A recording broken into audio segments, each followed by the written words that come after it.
അടയാളം ധരിച്ചുകൊണ്ട് നമുക്ക് മുമ്പ് ഈ ലോകത്ത് യാത്രയായ എല്ലാവരെയും, പ്രത്യേകിച്ച് മണ്ണമ്പേട്ടിലെ അപ്പാപ്പനെയും അമ്മാമ്മനെയും എൻ്റെ ഏറ്റവും പ്രിയപ്പെട്ട അപ്പച്ചാച്ചനെയും ഈ പ്രത്യേക വേദിയിൽ ഞാൻ ഓർക്കുന്നു. ഈ ചെറിയവരിൽ ഒരുവന് നിങ്ങളിത് ചെയ്തു കൊടുത്തപ്പോൾ എനിക്ക് തന്നെയാണ് ചെയ്തത്. വിശുദ്ധ മത്തായി എഴുതിയ സുവിശേഷം 25-ാം അധ്യായം 40-ാം വാക്യം. അമ്മാമ്മയ്ക്ക് അപ്പച്ചാച്ചനോടുള്ള ഓർമ്മകളും സുഹൃത്തുക്കളും ബന്ധുക്കളും രോഗികളും സഹപ്രവർത്തകരും എല്ലാം പറഞ്ഞ് ശകലങ്ങൾ കോർത്തിണക്കിക്കൊണ്ട് അച്ചാച്ചൻ്റെ നേതൃത്വത്തിൽ ഒരു പുസ്തകത്തിന് രൂപകൽപ്പന കൊടുത്തിട്ടുണ്ട്. ഈ ഒരു പുസ്തകം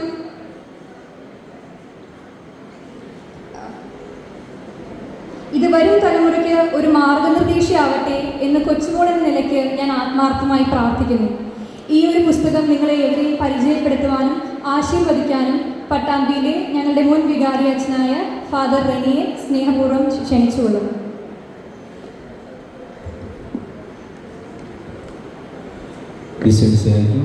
സുഖീർഗിത ബോയപ്പെട്ട ഡേവിസ് അച്ഛ, ജോർജ് അച്ഛ, ചേച്ചി, ആൻ്റണി, റിജിമോൾ, യൂസി,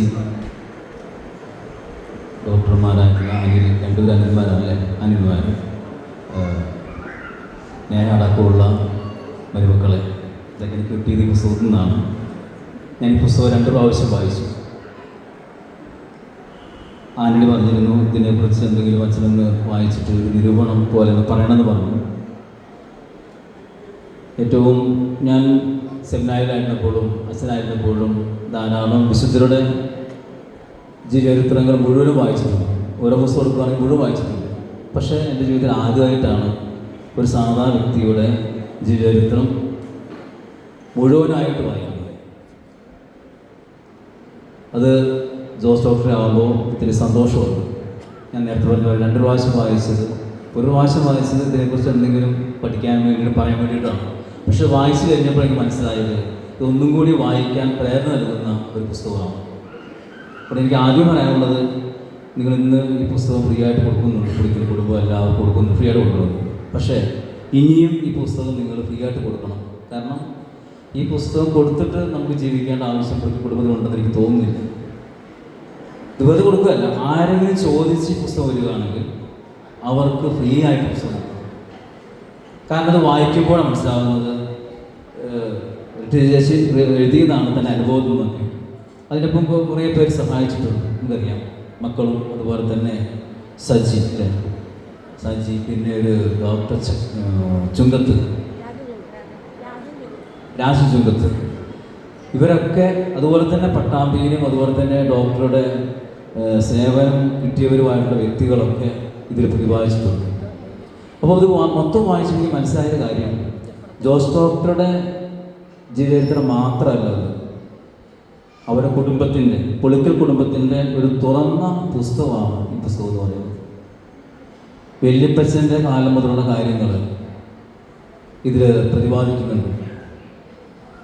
പൈലോ എന്ന് തന്നെ വല്യപ്പച്ചൻ, പിന്നെ മറിയക്കുട്ടി, പിന്നെ അന്തോണിച്ചേടൻ, അമ്മച്ചിയുടെ പേര് ഏലിക്കുട്ടി, പിന്നെ ജോസ് പുളിക്കൽ ഡോക്ടറുടെ കുടുംബാംഗങ്ങളെക്കുറിച്ച്, അങ്ങനെ പുളിക്കൽ കുടുംബത്തിൻ്റെ ആകെയുള്ള, അത് കുറേ വർഷങ്ങളായിട്ടുള്ള ചരിത്രം ഈ പുസ്തകത്തിലുണ്ട്. ചെറിയ പുസ്തകമാണെങ്കിൽ പോലും ഏകദേശം 176 പേജുള്ള പുസ്തകമാണത്.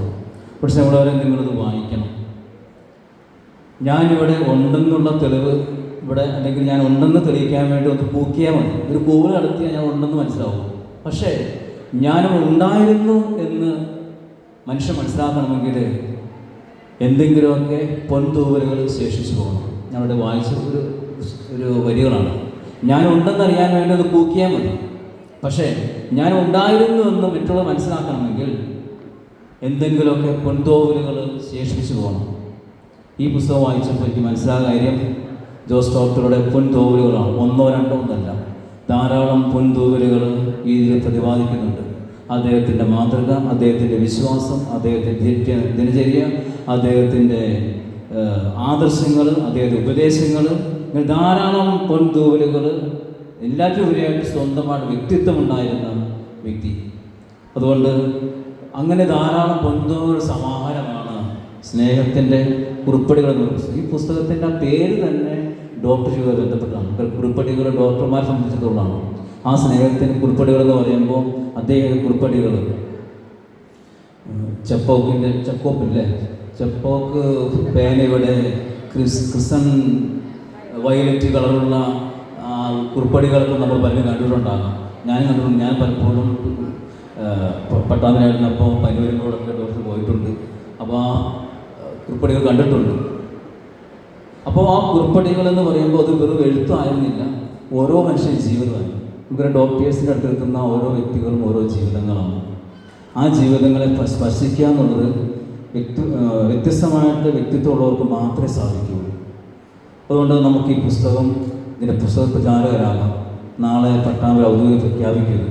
അപ്പോൾ ഞാൻ ആഗ്രഹിക്കുന്നത് നമ്മുടെ കുടുംബങ്ങളിലും അതുപോലെ തന്നെ നമ്മുടെ പട്ടാമ്പിയിലെ എല്ലാ കുടുംബങ്ങൾക്കും ഈ പുസ്തകം ആവശ്യമാണ്. കാരണം അത്രമാത്രം സ്നേഹിച്ച വ്യക്തിയാണ്. പട്ടാമ്പിക്കാർ ഏറ്റവും കൂടുതൽ സ്നേഹിച്ച ഒരു ഡോക്ടറാണ്. അവർ 2 ഡോക്ടർമാരെ ഒരു പരിചയമുള്ള, ഒന്ന് ശോശാമ ഡോക്ടറും ഒന്ന് ജോസ് ഡോക്ടറും. ഈ 2 ഡോക്ടേഴ്സും ക്രിസ്തുവിൻ്റെ മുഖം കാണിച്ചു കൊടുത്തതാണ്. ജോസ് ഡോക്ടർ ചരിത്രം വായിക്കുന്നത് ഓരോ ദിവസവും തൻ്റെ സേവനം ആരംഭിച്ചത് ബൈബിളിൽ വായിച്ചുകൊണ്ടാണ്. പ്രവാചകരും ബൈബിൾ വായിച്ചിട്ടാണ് തൻ്റെ പ്രവർത്തനം ആരംഭിച്ചത്. അതുകൊണ്ട് ഞാൻ പള്ളി പറഞ്ഞതുപോലെ ആ ബൈബിളിലെ ജീവിതമാണ് ജോസ് ഡോക്ടർ നടത്തിയത്. തൻ്റെ സേവനങ്ങളോടെ കാണിച്ചെടുത്തത് യേശുക്രിസ്തുവിന്, പ്രത്യേകിച്ച് പട്ടാമ്പി പ്രദേശങ്ങളിൽ ആ ഒരു പ്രദേശത്ത് യേശുക്രിസ്തുവിൻ്റെ രൂപം എന്താണെന്ന് നിശബ്ദമായിട്ട് കാണിച്ചെടുത്ത വ്യക്തിയാണ്. ധാരാളം കാര്യങ്ങളുണ്ട് പുസ്തകം വായിക്കുമ്പോൾ. 4 കാര്യങ്ങൾ എനിക്ക് പെട്ടെന്ന് മനസ്സിലാകും. 1, ജോസ് ഡോക്ടർ തൻ്റെ ജീവിതത്തെ എങ്ങനെ കണ്ടുവെന്ന് പുസ്തകം പ്രതിപാദിക്കുന്നുണ്ട്. 2, ജോസ് ഡോക്ടറെ കുടുംബം എങ്ങനെ കണ്ടുവെന്ന് ഈ പുസ്തകം പറയുന്നുണ്ട്. 3ാമതായിട്ട് ജോസ് ഡോക്ടറെ രോഗികൾ എപ്രകാരം കണ്ടുവെന്ന് ഈ പുസ്തകം പ്രതിപാദിക്കുന്നു. 4ാമതായിട്ട് ഒരു സമൂഹം ജോസ് ഡോക്ടറെ എങ്ങനെ വിലയിരുത്തിയതെന്ന് ഈ പുസ്തകം പ്രതിപാദിക്കുന്നുണ്ട്. ധാരാളം കാര്യങ്ങളുണ്ട്. വിമർശിക്കാവുന്ന പല കാര്യങ്ങളെന്നുണ്ട്. ചേച്ചി പഠിക്കുന്നുണ്ട്. അങ്ങനെ പറയുന്നുണ്ട്, ഇത് തുറന്നെഴുത്താന്ന് പറയുന്നുണ്ട്. ഒന്നും മറച്ചു വെച്ചിട്ടില്ല ഈ പുസ്തകത്തിൽ. കുടുംബങ്ങളുടെ വിഷമങ്ങളും കുടുംബങ്ങളുടെ ആകൃതകളും ഒക്കെ ഈ പുസ്തകത്തിൽ എഴുതി വെച്ചിട്ടുണ്ട്. വെട്ടി ചേച്ചിക്ക് ഡോക്ടറുടെ സേവനം നാട്ടുകാർ മുന്നിൽ ലഭിച്ചെങ്കിലും അത്രയും സേവനം ലഭിച്ച വ്യക്തിയൊന്നുമല്ല വെട്ടി ചേച്ചിക്ക്. ഈ പുസ്തകം വായിക്കാൻ മനസ്സിലാവും. അതുകൊണ്ടാണ് ആന്റണി പറഞ്ഞത് നീ ഒരിക്കലും ഡോക്ടർ ആവരുതെന്ന് പറഞ്ഞ് ആന്റണി എഞ്ചിനീയർ പഠിപ്പിക്കാൻ വിട്ടത് അതുകൊണ്ടൊക്കെ ആയിരിക്കാം. പക്ഷെ പിന്നീട് അതൊക്കെ ഉണ്ടെങ്കിൽ അത് അവരുടെ ഒരു മാനസികമായിട്ടുള്ള കാര്യമാണ്. കർത്താവ് പോലും മാനസികമായ കാര്യങ്ങൾ പറഞ്ഞിട്ടുണ്ട്. ഇതുപോലെ തന്നെ മാനസികമായ കാര്യങ്ങളാണ് അത്ര അടുത്ത് കിട്ടാൻ പറ്റാത്ത അവസ്ഥ. അതുകൊണ്ട് ഞാൻ പണ്ടി പറയുന്ന പോലെ രോഗികളെ ശുശ്രൂഷിക്കുന്ന സമയത്ത് എനിക്ക് മരിക്കണമെന്നാണ് ഡോക്ടർ പറഞ്ഞത്. ശുശ്രൂഷയിലിരിക്കുമ്പോൾ തന്നെ മരിക്കണം. അതൊരു ഡോക്ടറെ ഏറ്റവും വലിയ ആഗ്രഹമാണ്. ഏത് ഡോക്ടർമാരുടെ ആഗ്രഹമായിരിക്കാം. പക്ഷേ ഡോക്ടർ കൃത്യമായിട്ട് പറഞ്ഞു. അതുകൊണ്ട് പിന്നെ ധാരാളം തമാശകളൊക്കെ പുസ്തകത്തിലുണ്ട്. ഞാൻ എല്ലാം വിവരിച്ചാൽ നിങ്ങൾക്കൊന്നും വായിക്കാനും ഉണ്ടാവില്ല. അവിടെ എല്ലാം വിവരിക്കുന്നില്ല. ഒരു കാര്യം മാത്രം പറയാം. ഒരു തമാശയല്ല, ഒരു ഡോക്ടർ എങ്ങനെയാണ് ഓരോ വ്യക്തികളെ കണ്ടതെന്നുള്ളതാണ്. അതിലൊരു ഹെഡിങ്ങാണ് കള്ളന് കഞ്ഞി വെച്ച ഡോക്ടർ. ഡോക്ടർക്ക് അംബാസഡർക്കാരനോട് പ്രേമുണ്ടായിരുന്നത്. ഡോക്ടർ എപ്പോഴും കാറാണ് ഉപയോഗിച്ചിരുന്നത്. അങ്ങനെ കാർ ഉപയോഗിച്ചപ്പോൾ കുറെ കഴിഞ്ഞപ്പോൾ കാർ പെയിൻ്റ് അടിക്കാൻ വേണ്ടി പറഞ്ഞ് കൊടുത്തു വിട്ടു. ഒരാൾ വന്ന് കൊണ്ടുപോയി, പെയിൻ്റടക്കാരൻ കൊണ്ടുപോയി തിരിച്ച് താക്കോൽ കൊടുത്തു. പക്ഷെ പിന്നീട് ആ കാർ കാണുന്നില്ല. ഒരു ആചാര്യ വീട്ടിലായിരുന്നു. ആചാര്യ വീട്ടിൽ ആ കാർ കാണുന്നില്ല. അപ്പോൾ പോലീസിന് കൊണ്ടുപോയി പരാതി കൊടുത്തു. കുറേ കഴിഞ്ഞപ്പോഴത്തേക്ക് കാർ മൂന്നാർ വെച്ച് ഇവിടെ ഇടിച്ച് അത് പിടിക്കപ്പെട്ടു. അപ്പോൾ മനസ്സിലായ അദ്ദേഹം വേറെ പല മോഷണങ്ങളും ഈ കാർ ഉപയോഗിച്ച് ചെയ്തു പിന്നീട്. കാരണം അതിൽ നിന്ന് ധാരാളം ആയുധങ്ങൾ കിട്ടി. പക്ഷെ അതോടെ രസം തമാശ എന്ന് പറയുന്നത് പട്ടാമ്പി സ്റ്റേഷനിൽ പട്ടാമ്പി കോടതിയിൽ ഈ പ്രതിയെ കൊണ്ടുവന്നു. അദ്ദേഹത്തെ അദ്ദേഹത്തോട് ഡോക്ടർ സംസാരിച്ചു. കോടതി മുറിയിൽ വാദിയും പ്രതിയുടെയും വക്കീലന്മാർ വഴക്കല്ല വാദപ്രതികാരം നടത്തിക്കൊണ്ടിരിക്കുമ്പോൾ പുറത്ത് ജോസ് ഡോക്ടറും ഈ മോഷ്ടാവും ഭയങ്കര സൗഹൃദ സംഭാഷണത്തിലാണ്. കാരണം പല പ്രാവശ്യം കണ്ടു. അദ്ദേഹം ജീവിതം മനസ്സിലാക്കി. അങ്ങനെ മനസ്സിലാക്കിയപ്പോൾ അദ്ദേഹത്തിൻ്റെ ഒപ്പം ചെറിയ കുട്ടി 4 വയസ്സുള്ള ഒരു കുട്ടി വരുമായിരുന്നു, മകൾ വരുമായിരുന്നു. പിന്നെ ഡോക്ടർ ഈ കോടതിക്ക് പോകുമ്പോൾ തൻ്റെ കയ്യിൽ കുറച്ച് ചോക്ലേറ്റ് വേണം പോവാം. ഈ ചോക്ലേറ്റ് കുട്ടിക്ക് കൊടുക്കും. അങ്ങനെ ഒരു നല്ല സൗഹാർദ്ദത്തിലായി. അങ്ങനെ കേസൊക്കെ അവസാനിച്ചാൽ അവസാനം ഈ ഡോക്ടറോട് കള്ളൻ ഉപദേശിക്കുന്ന കാര്യമുണ്ട്. ഡോക്ടർ ആരെയും വിശ്വസിക്കരുത്. പ്രത്യേകിച്ച് പെയിൻറ്റ് അടിക്കാൻ ഇനി വണ്ടി കൊടുക്കുമ്പോൾ അത് നേരിട്ട് അറിയാവുന്ന വ്യക്തികൾ കൊടുക്കണം. കാരണം ഈ കൊടുത്ത വ്യക്തിയാണ് എനിക്ക് പറഞ്ഞു തന്നത് ഈ കാറിനെ കുറിച്ചൊക്കെ. അതുകൊണ്ട് ഡോക്ടർ ഇത് സ്വീകരിക്കണം, ഇങ്ങനെ ഒരു ഉപദേശം സ്വീകരിക്കണം. ഒരിക്കലും ഡോക്ടർ ഇങ്ങനെ കൊടുത്ത് അങ്ങനെ ഒരു ഉപദേശം കൊടുത്ത് കുറേ തമാശ പറയുന്നുണ്ട്. നീ ഇനിയും എന്നെ പറ്റിക്കാൻ വേണ്ടിയിട്ടാണോ എന്നൊക്കെ ചോദിക്കുന്ന കാര്യങ്ങളുണ്ട്. ഇങ്ങനെ ധാരാളം തമാശകൾ. പിന്നെ ഹോസ്റ്റൽ ജീവിതത്തെക്കുറിച്ച് പറയുന്നത്, ഡോക്ടറെ ഹോസ്റ്റൽ ജീവിതത്തെക്കുറിച്ച് പറയുന്നത്, ഹോസ്റ്റൽ ജീവിതത്തിൽ കോഴിയെ മോഷ്ടിച്ചതും ആ കോഴി കറി വെച്ചതും ഒക്കെ ഇതിനകത്ത് പറയുന്നുണ്ട്.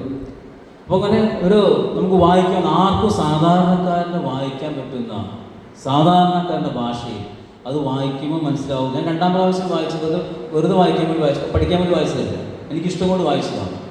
റിജിമോള് ഇതിനു മുമ്പ് പറഞ്ഞു അതിൻ്റെ പകുതി എത്തുമ്പോൾ വായിക്കാൻ സാധിക്കുന്നില്ല. കാരണം അവർക്ക് കുറച്ചും കൂടി ടച്ചിങ് ആണ് ഓരോ കാര്യങ്ങളും. അവർക്ക് കുറച്ചും കൂടി അടുത്ത് അറിയാവുന്നതുകൊണ്ട് അവർക്ക് വായിക്കാൻ പറ്റുന്നില്ല. ഇതെഴുതിയ സജി ചേട്ടൻ പറഞ്ഞ കാര്യം പുസ്തകം എഴുതുന്ന വ്യക്തിയാണ്. ആ അദ്ദേഹത്തിന് ഇതിന് ശേഷം പുസ്തകം സാധിച്ചിട്ടില്ല. കാരണം ഇന്നും അദ്ദേഹത്തിന് പുസ്തകം എഴുതിയപ്പോൾ ഉണ്ടായ ഫീലിംഗ് അദ്ദേഹം വിട്ടുമാറിയിട്ടില്ല. കാരണം അത്രമാത്രം ഇടപഴകി പട്ടാപ്പിക്കാരോടൊക്കെ ഓരോ കാര്യങ്ങൾ ചോദിച്ച് ഡോക്ടറെക്കുറിച്ച് മനസ്സിലാക്കി വീണ്ടും പുസ്തകം എഴുതാൻ ഇതുവരെ അദ്ദേഹം സാധിച്ചിട്ടില്ല എന്ന് അദ്ദേഹം പറയുന്നു. അതുകൊണ്ട് സ്നേഹമുള്ള നിങ്ങൾ എല്ലാവരും ഇത് വായിക്കണം, നിങ്ങൾ മക്കളെ വായിപ്പിക്കണം. ഇത് നമുക്ക് മാതൃക നൽകുന്ന ഒരു ഡോക്ടർ എങ്ങനെയാണെന്നതിനേക്കാൾ ഉപരിയായിട്ടും ഒരു മനുഷ്യൻ എങ്ങനെ ജീവിക്കണം, തൻ്റെ ഉത്തരവാദിത്വത്തോടെ ആത്മാർത്ഥത കാണിക്കണം എന്നൊക്കെ പറയുന്ന ഒരു പുസ്തകമാണത്. എന്തുകൊണ്ട് ഡോക്ടർ സർക്കാർ ഉദ്യോഗസ്ഥ ഏറ്റെടുത്തു എന്ന് കൃത്യമായി പറയുന്നുണ്ട്. അതിൻ്റെ കാരണം എന്തുകൊണ്ട് ഡോക്ടർ മാത്രം ജനകീയനായി, സാധാരണക്കാർ ഡോക്ടറായി. അത് ഈ പുസ്തകത്തിന് 32ാം പേജിൽ പറയുന്നുണ്ട്. അത് അദ്ദേഹത്തിൻ്റെ പ്രൊഫസർ ഡോക്ടർ കുര്യൻ പറഞ്ഞ കാര്യമാണ്. ഇപ്രകാരമാണ് എഴുതിയിരിക്കുന്നത്. ഈ പുസ്തകം എഴുതിയതുപോലെ വായിക്കുകയാണ്. അദ്ദേഹത്തിൻ്റെ കൊട്ടേഷനാണ്. നിനക്ക് ഒരു സ്പാർക്കുണ്ട്, അത് പുറത്തെടുക്കണമെങ്കിൽ നീ സാധാരണക്കാരുടെ അടുക്കിലേക്ക് പോകണം. ശരിക്കും പാവപ്പെട്ട മനുഷ്യരാണ് നിന്റെ രോഗികൾ. അവർക്ക് നീ ആശ്വാസമായിരിക്കും, ഉറപ്പാണ്. അതിന് സർക്കാർ സർവീസ് നീ തിരഞ്ഞെടുക്കണം. മറ്റൊരു വിധത്തിൽ പറഞ്ഞാൽ നിന്നെപ്പോലെ ഒരാളെയാണ് അവിടെ ആവശ്യം. 100-300 രോഗികളൊക്കെ ഒറ്റ ദിവസം ഡീൽ ചെയ്യേണ്ടി വരുമ്പോൾ നീ കുറേ കൂടെ തിളങ്ങും. എന്നിട്ട് ഉപദേശമായിട്ട് അവസാനം പറയുന്നുണ്ട്, നീ നിൻ്റെ ശരീരം കൊണ്ടല്ല പ്രവൃത്തി കൊണ്ടാണ് ശ്രദ്ധിക്കാൻ പോകുന്നത്. ശരീരം നമുക്കറിയാം, ഡോക്ടറുടെ ശരീരം മെലിഞ്ഞ ശരീരമാണ്. അദ്ദേഹത്തിൻ്റെ ഡോക്ടറായി ചെന്നപ്പോൾ സംശയിച്ചു. ഡോക്ടർ ചെന്നപ്പോൾ മാത്രമല്ല, ഹോസ്റ്റലിൽ ചെന്നപ്പോഴും ഹോസ്റ്റലിൽ ആകുന്ന സമയത്തൊക്കെ ആൾക്കാർ സീനിയേഴ്സൊക്കെ മാറില്ല. കാരണം ഈ ശരീരത്തോട് റാഗി അവർക്ക് തോന്നാറില്ല. അങ്ങനെ അത് പറയാണ്, നിന്റെ ശരീരം കൊണ്ടല്ല നിന്റെ പ്രവൃത്തി കൊണ്ടാണ് നീ ശ്രദ്ധിക്കപ്പെടുന്നത്.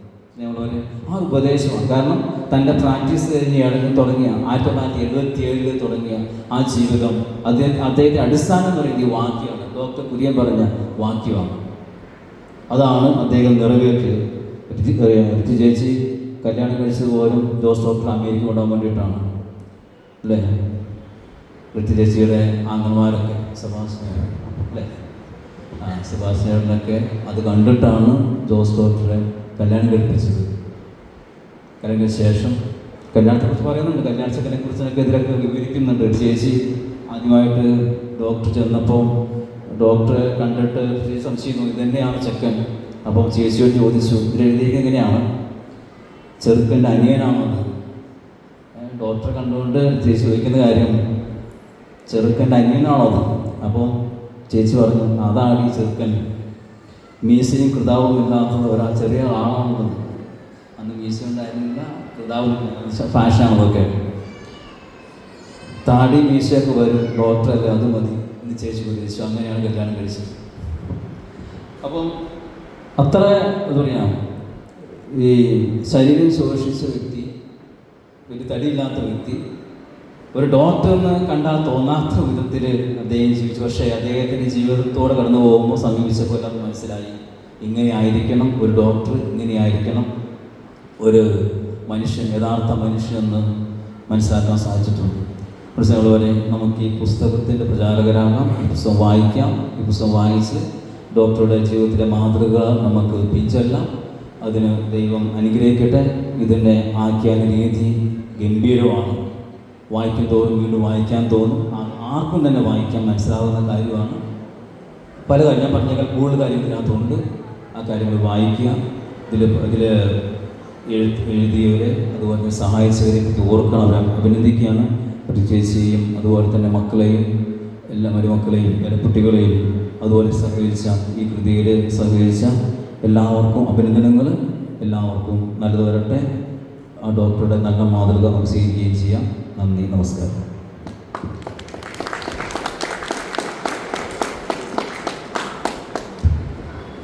ഞങ്ങളുടെ അപ്പച്ചാച്ചനെ കുറിച്ച് എഴുതിയിരിക്കുന്ന ഈ പുസ്തകം ഇത്ര മനോഹരമായി എല്ലാവർക്കും പരിചയപ്പെടുത്തി കൊടുത്ത റേണിയച്ചന് പ്രത്യേകം നന്ദി അറിയിക്കുന്നു.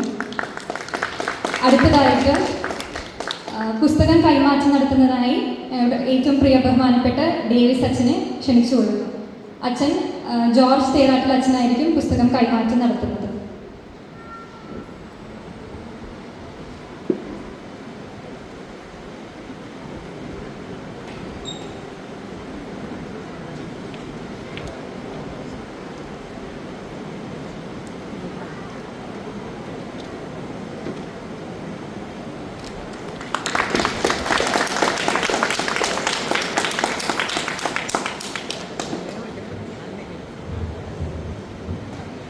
ഒരു കാര്യം പറയാൻ വിട്ടുപോയി. ഡേവിസ് അച്ഛനാണിത്. ഞാൻ എഴുതിയൊരു പേപ്പർ എഴുതിയിട്ടുണ്ടായിരുന്നു, മറന്നുപോയതാണ്. ജോസ് ഡോക്ടർ ധാരാളം ദൈവപരിപാലന അനുഭവിച്ച വ്യക്തിയാണ്. ധാരാളം ദൈവപരിപാലനം അദ്ദേഹം അനുഭവിച്ചിട്ടുണ്ട്. DMO ഒക്കെ അന്വേഷിച്ചപ്പോഴും പട്ടാമ്പത്ത് പ്രദേശങ്ങളിലെ കാര്യങ്ങളും അതുപോലെ തന്നെ മണ്ണമ്പേറ്റ പാലത്തിൽ നിന്നും പിന്നെ പട്ടാമ്പേരിക്ക് പോകുമ്പോൾ യാത്രകളുണ്ടാകുന്ന കാര്യങ്ങളും അങ്ങനെ ധാരാളം ദൈവപരിപാലനം അനുഭവിച്ച വ്യക്തി. അവസാനം അനുഭവിച്ചത് ദൈവപരിപാലനം അനുഭവിച്ച ഡേവിസ് അച്ഛനിലൂടെയാണ്. അവസാന നാളുകളിൽ ആശുപത്രി കടന്നപ്പോൾ അദ്ദേഹം സന്ദർശിക്കാൻ രജിമോൾ വഴിയാകുന്നില്ല, റിയ വഴി ആണ് അച്ഛനെ പരിചയപ്പെട്ടത്. അച്ഛനെ അങ്ങനെ അവസാനം ഡോക്ടറെ കാണാൻ സാധിച്ചു. അതിനെക്കുറിച്ച് അച്ഛൻ പറയും. അച്ഛൻ്റെ പരിപാലന ഡോക്ടർ അനുഭവിച്ചു. സ്വർഗത്തിലേക്കുള്ള അവസാന യാത്രയിൽ അച്ഛനാണ് ഒരുക്കിയത്. അച്ഛനെ പ്രത്യേകം ഒരു വാക്ക് പറയാൻ വേണ്ടി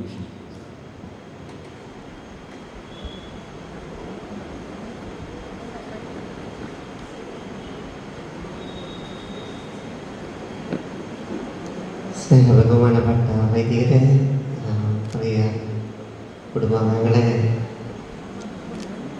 ഇവിടെ കൂടിയിരിക്കുന്ന ഓരോ വ്യക്തികളെ പ്രത്യേകമായിട്ട് ഒത്തിരി സന്തോഷത്തോടെ നിൽക്കുന്നുണ്ട്. കാരണം പറഞ്ഞതുപോലെ അവസാന നിമിഷങ്ങളിൽ ഡോക്ടറിനെ ഒരുക്കാനായിട്ട് ദൈവം തന്നൊരു അനുഗ്രഹമായിട്ട് ഞാൻ കരുതുകയാണ്. കാരണം എനിക്ക് തോന്നുന്നു ആൻ്റണി എന്ന ആദ്യം റിയ വഴി രോഗിലപനം കൊടുക്കാനും പ്രാർത്ഥിക്കാനും ഞാൻ പോയി. അവർ കുമ്പസാരിച്ച് ഒരുക്കി എല്ലാം കഴിഞ്ഞു.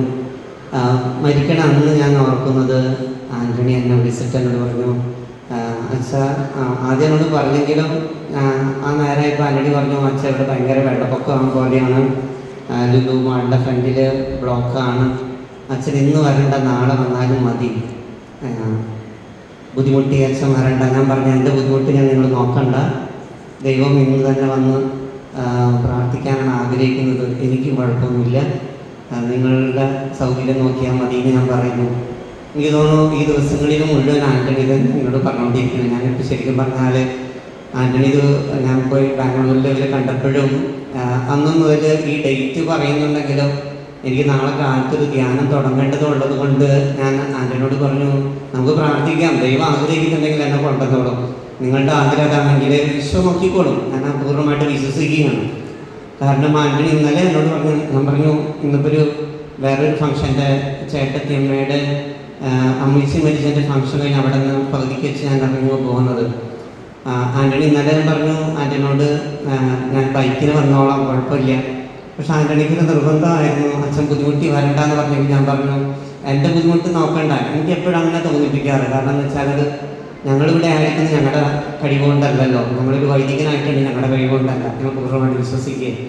കാരണം ഇത് ഒത്തിരി പേര് ധ്യാനം നടത്തുമ്പോഴും ഞാൻ ചിന്തിക്കുന്നത് ഒത്തിരിയേറെ തകർന്നു വരുന്ന മക്കൾ തിരിച്ച് സന്തോഷത്തോടെ പോകുന്നത് കാണുമ്പോൾ അതിന് വലിയ സന്തോഷം ഞങ്ങൾക്ക് കിട്ടാനില്ല. അപ്പോൾ അതുകൊണ്ട് ആൻ്റണി വീണ്ടും വീണ്ടും എന്നോട് പറഞ്ഞുകൊണ്ടിരുന്നു, അച്ഛൻ ബുദ്ധിമുട്ടുണ്ടെന്ന് പറയുന്നുണ്ടെങ്കിൽ ഈശ്വരൻ്റെ ഉള്ളിൽ പറയുന്ന പോലെ തോന്നുകയാണ് അത് പോകണം. അപ്പോൾ ഞാൻ പറഞ്ഞു ഞാൻ എങ്ങനെയെങ്കിലും എത്താം, അതിനെക്കുറിച്ച് ആകുലപ്പെടേണ്ട, ഞാൻ ബൈക്കിനാണെങ്കിലും എത്തിക്കോളാം. അപ്പോൾ ആൻ്റണി പറഞ്ഞു വണ്ടി വിടാം, ഓക്കെ ദൈവം അനുഗ്രഹിക്കട്ടെ. ഞാൻ പറയുകയാണ് ഓരോ നിമിഷങ്ങളിലും അപ്പച്ചനായിട്ട് അവസാന നിമിഷം പങ്കിട്ടപ്പോഴും എനിക്ക് തോന്നിയത് അപ്പച്ചൻ വളരെ ഫ്രീ ആയിരുന്നു. കുറേ നേരം സംസാരിച്ച് കഴിഞ്ഞപ്പോഴേക്കും ഞാൻ ചെല്ലുമ്പോഴുള്ള ഒരവസ്ഥയായിരുന്നില്ല അത് കഴിഞ്ഞപ്പോഴും. അപ്പോൾ എനിക്ക് തോന്നുകയാണ് ദൈവം നമ്മളിലൂടെയൊക്കെ ഇടപെടുന്നതെന്നാണ്. തീർച്ചയായിട്ടും അപ്പച്ചൻ്റെ അല്ലെങ്കിൽ എന്താ പറയുക ഡോക്ടറിൻ്റെ രോഗികളോടുള്ള ആ സ്നേഹം ദൈവം കൊടുത്തത് ഞാൻ ഓർക്കണം. എൻ്റെ അപ്പച്ചനും അവസാന നിമിഷങ്ങളിൽ രോഗിലേപനം കൊടുക്കുന്നുണ്ടെങ്കിൽ ആ സമയത്ത് ML ആയിരുന്നു. ഈശോ ശരിക്കും പറഞ്ഞാൽ എന്നെ പറഞ്ഞ് അവിടെ നിന്ന് കൊണ്ടുവന്നൊരു അനുഭവമായിരുന്നു എനിക്ക്. കാരണം വീട്ടിൽ പലപ്പോഴും അപ്പച്ചനോട് പറയാറുണ്ട്, ഞാൻ വീട്ടിൽ ഇളയതാണ്, 7 മക്കളിൽ 7ാമത്തെ ആളാണ്.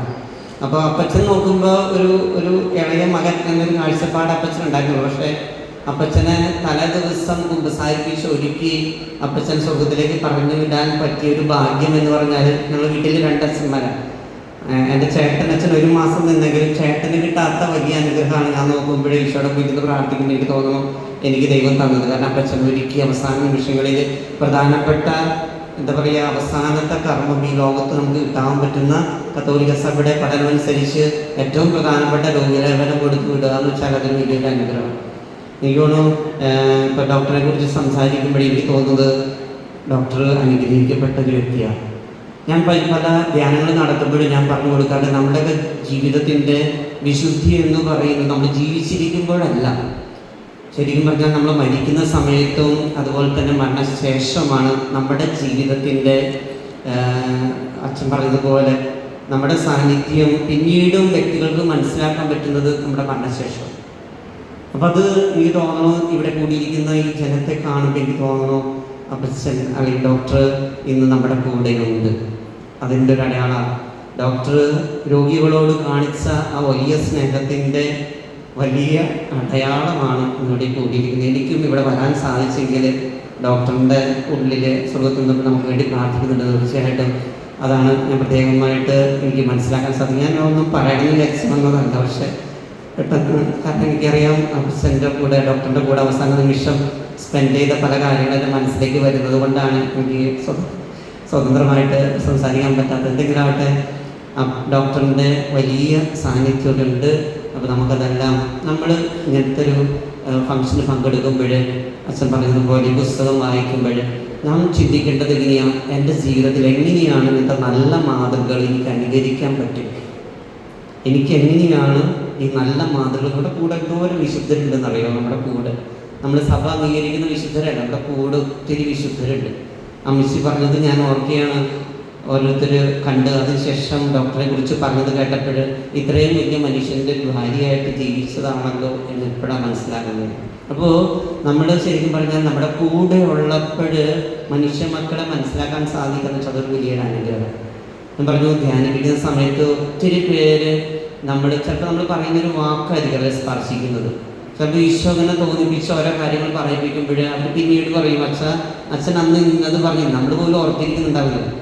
പക്ഷേ ഈശോ നമ്മളിലൂടെ സംസാരിക്കുമ്പോൾ അത് വലിയൊരു അനുഗ്രഹമായിട്ട് മാറും. നമ്മളെപ്പോഴും വ്യക്തികളെ കാണുമ്പോൾ നാളെ കാണുമില്ലോ ഇന്ന് അറിയാത്ത അതായത് നമുക്കൊരു ഉറപ്പില്ല. അങ്ങനെ നമ്മൾ വ്യക്തികളുമായിട്ട് ഇടപെടുമ്പോൾ വലിയ ദൈവാനുഭവം. പക്ഷെ ചുമ്മാ പറയുന്നതല്ല, ധ്യാനിപ്പിക്കുമ്പോൾ ഒക്കെ ഒത്തിരി അനുഭവങ്ങളുണ്ട്. ഒത്തിരി പേര് ഒത്തിരി ദൈവാനുഭവത്തിലൂടെ കടന്നു പോകുന്നത് കണ്ടിട്ടുള്ളത് കൊണ്ട് പറയുകയാണ് നമ്മുടെ ജീവിതത്തിൽ ഏറ്റവും വലിയ കാര്യം നമുക്ക് മറ്റുള്ളവർക്ക് കൊടുക്കുന്ന സമ്പത്തൊന്നുമല്ല. ഇന്ന് മക്കൾക്കൊക്കെ നമ്മളിപ്പോൾ സ്വരുകൂട്ടി വയ്ക്കും, പക്ഷെ അവസാനം ഇട്ടെറിഞ്ഞ് പോകുന്ന മക്കളല്ലേ അല്ലേ? ഞാൻ ഇന്നലെ ട്രെയിനിൽ വരുന്ന നേരത്തും ശരിക്കും പറഞ്ഞാൽ നമുക്കിപ്പോൾ നാണം വരും യാത്ര ചെയ്യുമ്പോഴും. ഇന്ന് ലോകം അങ്ങനെ പോകണം. പക്ഷേ അങ്ങനത്തെ ഉള്ള ലോകത്തിലും ഇതുപോലുള്ള വ്യക്തികൾ ഉള്ളപ്പോൾ നമുക്കത് നോക്കി പഠിക്കും. അതാണ് നമ്മൾ മാതൃകയാക്കേണ്ടതും. നമ്മുടെ ജീവിതം എങ്ങനെയാണ് ഇങ്ങനെ കാണുന്ന ഓരോ അടയാളങ്ങൾ, ഞാൻ പറയാം അടയാളങ്ങൾ എന്ന് പറയുക, അതിന് എല്ലാവരും അടയാളങ്ങൾക്ക് വേണ്ടി ഓടി നടക്കുന്നവരാണ്. ഇങ്ങനത്തെ അടയാളങ്ങൾ എൻ്റെ ജീവിതത്തിൽ എങ്ങനെയാണ് എനിക്ക് പകർത്താൻ സാധിക്കുക എന്ന് ചിന്തിച്ച് നമ്മൾ ജീവിക്കുമ്പോൾ ഇന്നത്തെ ഫംഗ്ഷൻ വലിയ ഒരു വിലയുള്ളതായി തീരും. ഡോക്ടറിൻ്റെ സാന്നിധ്യം നമ്മൾക്ക് അനുഭവിക്കാൻ സാധിക്കും. പ്രത്യേകമായിട്ട് ഇവിടെ കൂടിയിരിക്കുന്ന എല്ലാവർക്കും പ്രത്യേകമായിട്ട് ദൈവത്തിൻ്റെ വലിയ അനുഗ്രഹം ഉണ്ടാകട്ടെ എന്ന് ഞാൻ പ്രാർത്ഥിക്കുന്നു. ഇവിടെ വരാൻ സാധിച്ചതിൽ ഞാൻ പ്രത്യേകമായിട്ട് ദൈവത്തിന് നന്ദി പറയുന്നു. അതുപോലെ തന്നെ ആൻ്റണിയുടെ കുടുംബാംഗങ്ങൾ ഇവരൊക്കെ എൻ്റെ കുടുംബം പോലെ എനിക്കിപ്പോൾ ഫീൽ ചെയ്യണം. കാരണം അവരുടെ സ്നേഹവും ഒക്കെ കാണുമ്പോൾ വലിയ അനുഭവമുണ്ട് കേട്ടോ, വലിയ അനുഭവമുണ്ട്. ദൈവം നിങ്ങളെല്ലാവരെയും സമൃദ്ധമായിട്ട് അനുഗ്രഹിക്കട്ടെ എന്ന് ഞാൻ പ്രാർത്ഥിക്കുകയും ചെയ്യുന്നു. നമ്മുടെ പ്രാർത്ഥനയിൽ ബലഹീനനായ എന്നെയും ഓർത്ത് പ്രാർത്ഥിക്കുന്ന പേരെ ദൈവം എൻ്റെ കരങ്ങളിലൂടെ സൗഖ്യപ്പെടുത്തട്ടെ, എൻ്റെ വാക്കുകളിലൂടെ ആശ്വസിപ്പിക്കട്ടെ, ധൈര്യപ്പെടുത്തട്ടെ എന്ന് നിങ്ങൾ പ്രാർത്ഥിക്കണം. നിങ്ങളുടെ പ്രാർത്ഥനയിൽ എന്നെയും ഓർക്കണമെന്ന് ആവശ്യം. ഈ പ്രത്യേക ദിവസത്തിൽ ഇവിടെ എത്തിച്ചേർന്നതിനും അപ്പച്ചാച്ചനെ കുറിച്ചുള്ള നല്ല ഓർമ്മകൾ പങ്കുവച്ചതിനും ഡേവിസച്ചന് ഒരുപാട് നന്ദി അറിയിക്കുന്നു. അടുത്തതായിട്ട് ജോർജ് തേരാട്ടച്ചനെ രണ്ടു വാക്ക് സംസാരിക്കാനായി ക്ഷണിച്ചോളൂ.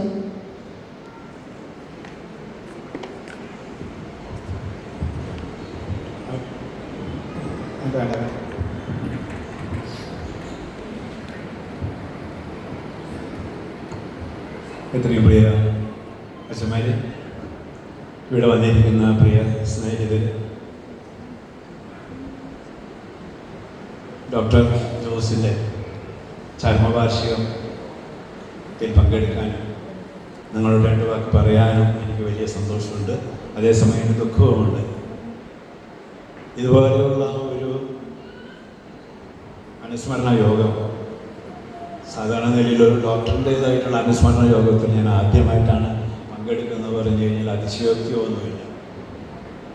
സാധാരണ ഇത്രമാത്രം ജനങ്ങൾ ഒരു ഡോക്ടറുടെ മരണത്തിനോടനുബന്ധിച്ചുള്ള ചരമവാർഷികത്തിൽ പങ്കെടുക്കാനായിട്ട് വരുന്നു എന്ന് കേട്ടപ്പോൾ തന്നെ അതിന് വേണ്ടയുള്ള ഒരുക്കങ്ങൾ നമ്മുടെ ടോണി ചെയ്തു, മറ്റുള്ള അവർ വീട്ടുകാരൊക്കെ ചെയ്തതൊക്കെ എനിക്ക് വലിയ സന്തോഷമാണ്. അതേസമയം തന്നെ എനിക്ക് തന്നെ വലിയ അത്ഭുതം തോന്നി. ഇവിടെ അച്ഛനിവിടെ തന്ന സ്നേഹത്തിൻ്റെ ചിറകുകൾ എന്ന് പറയുന്ന കൊണ്ടല്ലോ ഉരുപ്പടികൾ പറ്റിയ ഈ ഉരുപ്പടികളിലൂടെ ഞാൻ അന്ന് ഓടിച്ചു പോവുകയായിരുന്നു. ഞാൻ കണ്ടിട്ടില്ല. അതിനേക്കാൾ കൂടുതൽ എനിക്കറിയാം.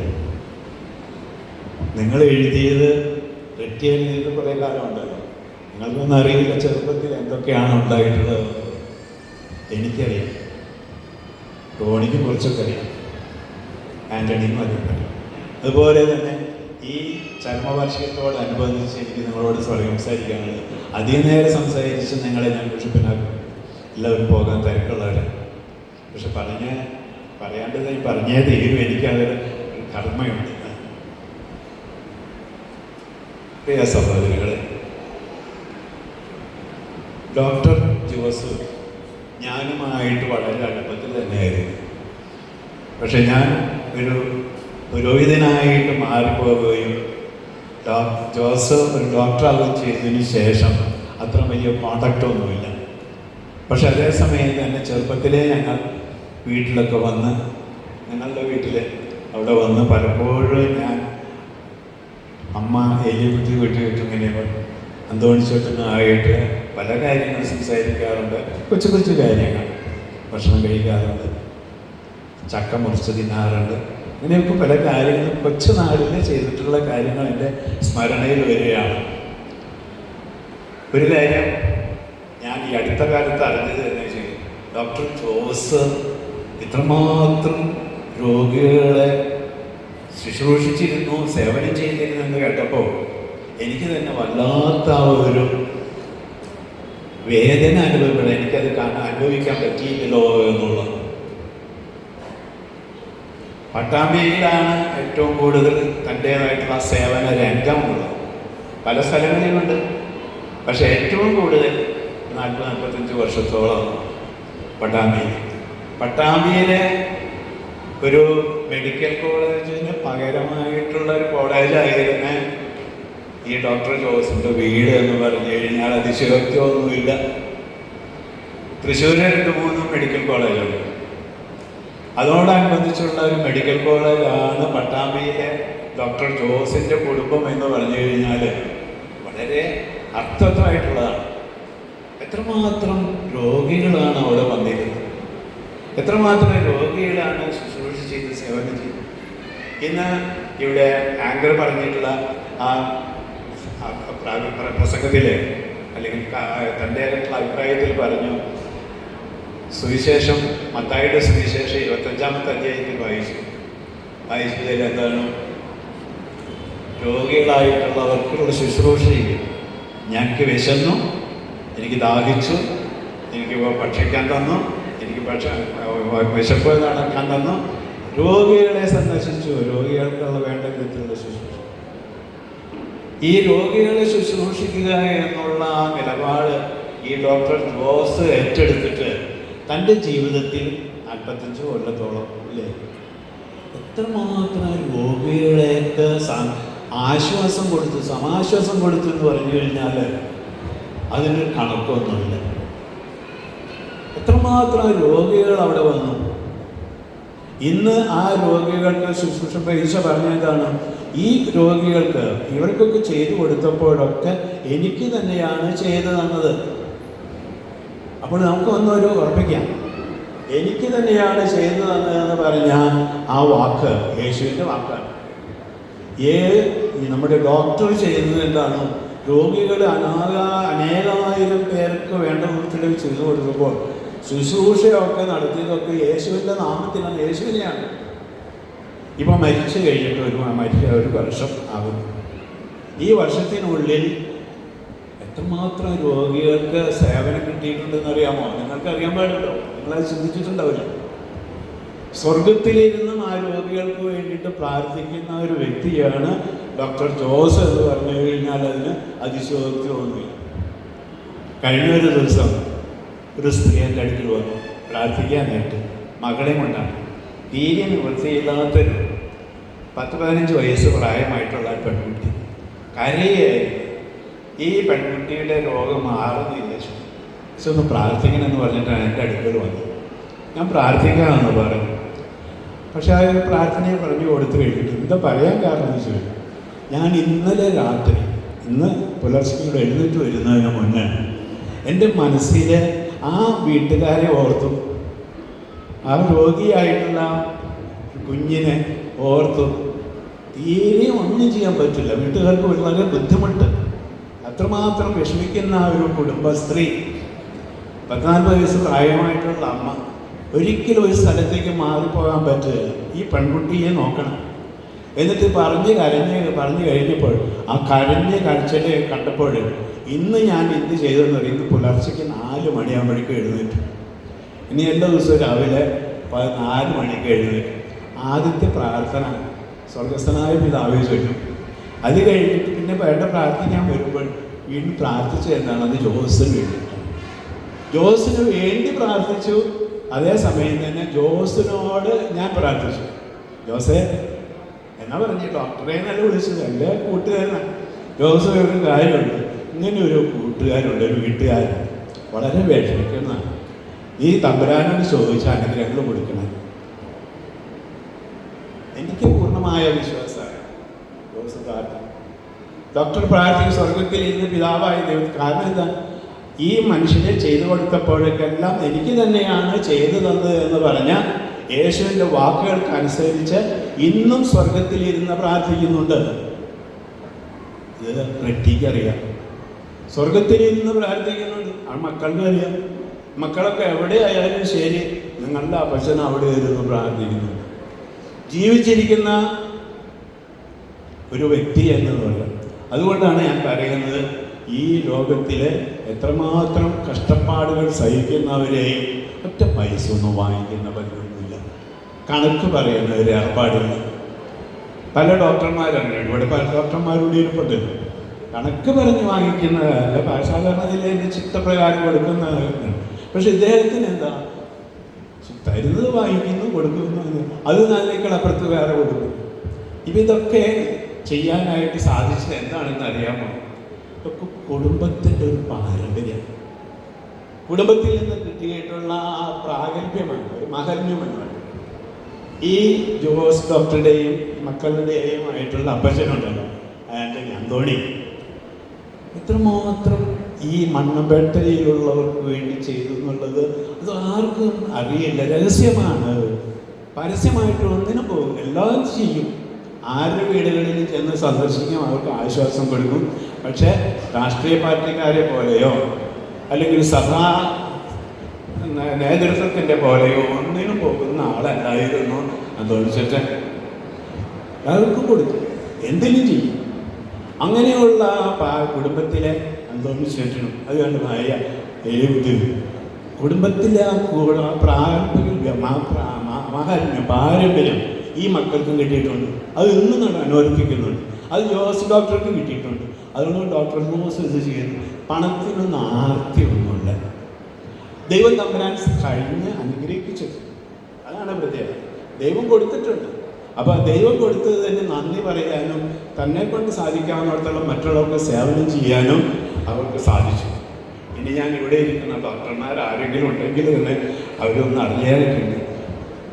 ഈ ഡോക്ടർ ജോസിനെ പോലെ വേറെ ഏതെങ്കിലും ഡോക്ടർമാരുണ്ട്. എനിക്ക് പല ഡോക്ടർമാരും പരിചയമുള്ളവരുണ്ട്. മിഷൻ ഹോസ്പിറ്റലുള്ളവരായാലും ഞാൻ പാവർട്ടി സ്കൂളിലായാലും അവിടെ ഹോസ്പിറ്റലായാലും പല ഹോസ്പിറ്റലുകളും പുത്തമ്പീടിയിലുള്ള ഹോസ്പിറ്റലുകൾ അവിടെയൊക്കെ പല ഡോക്ടർമാരുണ്ടെങ്കിൽ തന്നെയും ഇത്രമാത്രം ഇഴചേർന്ന് ജീവിക്കുന്ന ഒരു ഡോക്ടറെ ഞാൻ കണ്ടിട്ടില്ല. തൻ്റെ നാട് പട്ടാമ്പി, തൻ്റെ വീട് പട്ടാമ്പി, ഇവിടെ നിന്നൊക്കെ മാറി പട്ടാമ്പിയിൽ താമസമാക്കുമെന്ന് പറഞ്ഞു കഴിഞ്ഞാൽ എന്തിൻ്റെ പ്രത്യേകത? മറ്റുള്ളവർക്ക് എന്തെങ്കിലും ചെയ്യണം, അത് ഉള്ളിലുള്ള ആഗ്രഹമായിരുന്നു. അത് ഡോക്ടർ ജോസിന് കിട്ടും. അപ്പോൾ പ്രിയ സഹോദരങ്ങളെ, ഡോക്ടർ ജോസിന് അതുപോലെയുള്ള നിർദ്ദേശങ്ങൾ കിട്ടിയതൊക്കെ ഉള്ളിൽ നിന്ന്, ദൈവത്തിൽ നിന്ന്, തൻ്റെ കുടുംബത്തിൽ നിന്ന് അത് കിട്ടിയ ആ മകന് ദൈവാനുഗ്രഹങ്ങൾ ഇപ്പോഴും അവരുടെ കുടുംബത്തിലുള്ളവർക്ക് എല്ലാവർക്കും കിട്ടട്ടെ എന്ന് ഞാൻ പ്രാർത്ഥിക്കുകയാണ്. ഒരു കാര്യം കൂടെ ഞാൻ പറഞ്ഞ് അവസാനിപ്പിക്കാം. ഈ പാരമ്പര്യത്തെക്കുറിച്ച് പറഞ്ഞില്ലേ, നിങ്ങളും അതുപോലെ തന്നെ മറ്റുള്ളവർക്ക് പങ്കിട്ട് കൊടുക്കാനായിട്ടുള്ള ബാധ്യസ്ഥരാണ്. ചെയ്യുന്നുണ്ട്, പലരും കൊടുക്കുന്നുണ്ട്, പലരും ചെയ്യുന്നുണ്ട്. പക്ഷെ ആത്മാർത്ഥമായിട്ട് ചെയ്യുന്നുണ്ട്.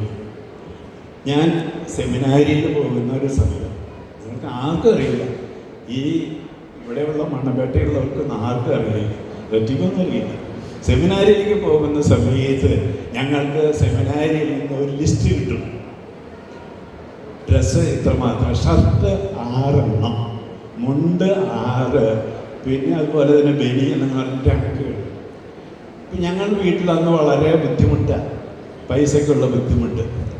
ഈ വിവരം നമ്മുടെ അന്തോണി ചേട്ടൻ അറിഞ്ഞു. അന്തോണി എന്നെ വിളിച്ചു, യോജനൊന്നുകൊണ്ട് പേടിക്കണ്ട ഏട്ടാ, ആവശ്യമുള്ള തുണിയൊക്കെ ഇവിടുന്ന് എടുത്തുകൊണ്ട് പോകും. ആ തുണി എടുത്തിട്ടാണ് ഞാൻ അന്ന് ഷർട്ട് തയ്ച്ചത്. എനിക്കിപ്പോൾ ഓർക്കുന്നുണ്ട്, ഒറ്റ ഓർത്തുള്ളത്. നിങ്ങളുടെ മക്കളൊക്കെ ഓർത്തോളും. ഇത് ആർക്കും അറിയില്ല, എനിക്കറിയാം. ആ നന്ദി എനിക്ക് ആ കുടുംബത്തോടുമുണ്ട്, ഇതുപോലെ മക്കളോടുമുണ്ട്. എനിക്കതേ പറയാനുള്ളൂ. ഇത് നിങ്ങൾ പാരമ്പര്യമായിട്ട് നിലനിർത്തുന്നുണ്ട്.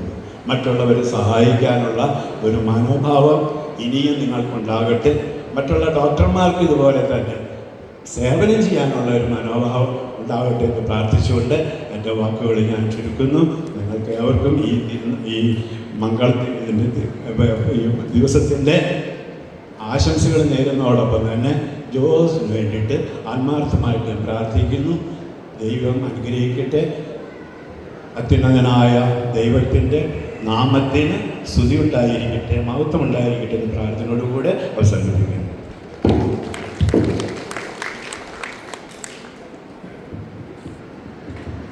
കുറിപ്പടികൾ എന്ന് തലക്കെട്ടി കൊടുത്തിരിക്കുന്ന ഈ പുസ്തകത്തിൻ്റെ ഔദ്യോഗികമായ പ്രകാശനം നാളെയാണ് നടക്കുന്നതെങ്കിലും ഒരു കുടുംബത്തിന് ഒരു കോപ്പി എന്ന രീതിയിൽ ഇന്നിവിടെ ക്രമീകരിച്ചിട്ടുണ്ട്.